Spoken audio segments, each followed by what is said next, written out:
ভাই প্রশ্ন করেছেন যে তারাবির নামাজ কত রাকাত, 8 রাকাত নাকি 20 রাকাত, জামাতে পড়তে হবে কিনা?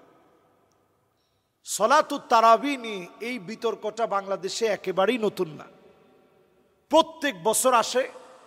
আমরা এই বিতর্ক প্রতি বছরে করি, 8 রাকাত না 20 রাকাত, 20 রাকাত না 8 রাকাত। আচ্ছা, সলাতুত তারাবি এটা তাতাওয়ান, এই নামাজটা পড়লে সওয়াব হবে। আর আমরা রমজান মাসে তো সওয়াবের কাজটাই বেশি করব। মান কামা রমাদানা ঈমানান ওয়া ইহতিসাবান গুফিরা লাহু মা তাকদ্দামা মিন যামবিহি। এই রমাদানে যারা সলাতুত তারাবিতে দণ্ডায়মান হবে, দাঁড়াবে, আল্লাহকে ডাকবে, তাদের জন্য আল্লাহ রাব্বুল আলামিন আগের গুনাহগুলো আল্লাহ তাআলা মাফ করে দিবে। সুবহানাল্লাহ বিহামদি।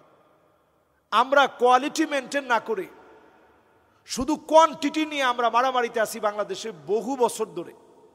এই বিতর্কটা একসময় ছিল না। এই বিতর্কটার জন্ম হয়েছে অল্প কিছুদিন ধরে। আমি আল আজহার বিশ্ববিদ্যালয়ে পড়েছি, সেখানে ওয়াজারাতুল আওকাফ, ধর্ম মন্ত্রণালয়ের যে বিখ্যাত মসজিদগুলো আছে, সেই বিখ্যাত মসজিদগুলোতে 20 রাকাত পড়া হয়। আল আজহার বিশ্ববিদ্যালয়ের মসজিদে 20 রাকাত পড়া হয়। আমর ইবনুল আস রাদিয়াল্লাহু তাআলা আনহুর মসজিদে 20 রাকাত পড়া হয়। মক্কা মদিনাতেও 20 রাকাত পড়া হয়। সব ক্ষেত্রে আমরা উনাদেরকে ফলো করব এমনটা মনে করি। এই জায়গাতে আসলে আবার আমরা 8 রাকাতেরটা বলি। নবীজি সাল্লাল্লাহু আলাইহি সাল্লাম যে 8 রাকাত পড়তেন, মাসনা মাসনা মাসনা মাসনা, 2 রাকাত 2 রাকাত 2 রাকাত 2 রাকাত 2 রাকাত করে নবীজি যে পড়তেন, এটা ছিল নবীজির সারা বছরের আমল। রমজানে তিনি জামাতের সাথে তারাবি পড়ছেন, এরকম রিওয়ায়াত পাওয়া যায় যে খুব বেশি না, 2-3 দিন নবীজি সাল্লাল্লাহু আলাইহি সাল্লাম পড়েছেন।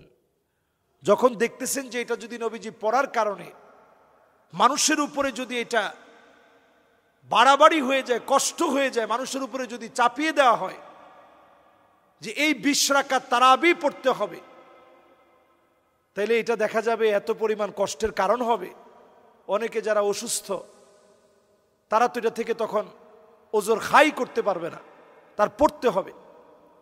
এই জন্য নবীজি সাল্লাল্লাহু আলাইহি সাল্লাম কারো উপরে কষ্ট হয় কিনা এটা ভেবে নবীজি সাল্লাল্লাহু আলাইহি সাল্লাম জামাতের সাথে আসেনি।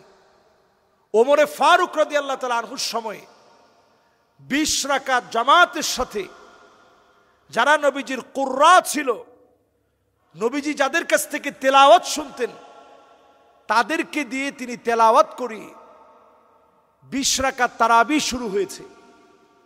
তো সাহাবাই কেরামের ভিতরে এটা ইজমা হয়েছে। সাহাবাই কেরামের ইজমাকে কিভাবে আপনি প্রত্যাখ্যান করেন? অনেকে এক্ষেত্রে বলতে পারেন যে ওমর রাদিয়াল্লাহু তাআলা আনহু শরীয়ত প্রণয়ন করার কে? আমি বলবো যে এই কথা যে আপনি বলছেন, এই বেয়াদবি করার অথরিটি আপনাকে কে দিয়েছে? হাদিসের ভিতরে আসছে ওয়া আদ্দু আলাইহা বিন নওয়াজিস আলাইকুম বিসুন্নতি। নবীজি বলছেন আমার সুন্নত মানো, আমার খুলাফায়ে রাশিদিনদের সুন্নত মানো, দাঁত দিয়ে কামড়ে ধরো।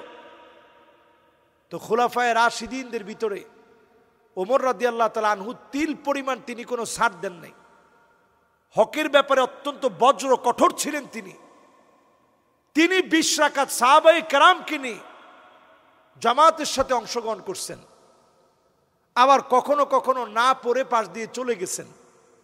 তার মানে রুখসত আছে, যদি কেউ অসুস্থ হন, উনি 2 রাকাত পড়ে চলে গেছে, 4 রাকাত পড়ে চলে গেছে, 6 রাকাত পড়ে চলে গেছে, 8 রাকাত পড়ে চলে গেছে, 10 রাকাত পড়ে চলে গেছে, আপনি শুধু 8 রাকাত বলেন কেন? যতটুকুন পারেন পড়ার চেষ্টা করেন। রমাদান মাস এটা সওয়াবের ভরা মৌসুম। আমি বলবো না শুধু 8-এর ভিতরে নিয়ে সীমাবদ্ধ করবেন, আমি বলবো যে যত পারেন সে তত পড়ার চেষ্টা করেন। আল্লাহ আমাদেরকে বোঝার তৌফিক দান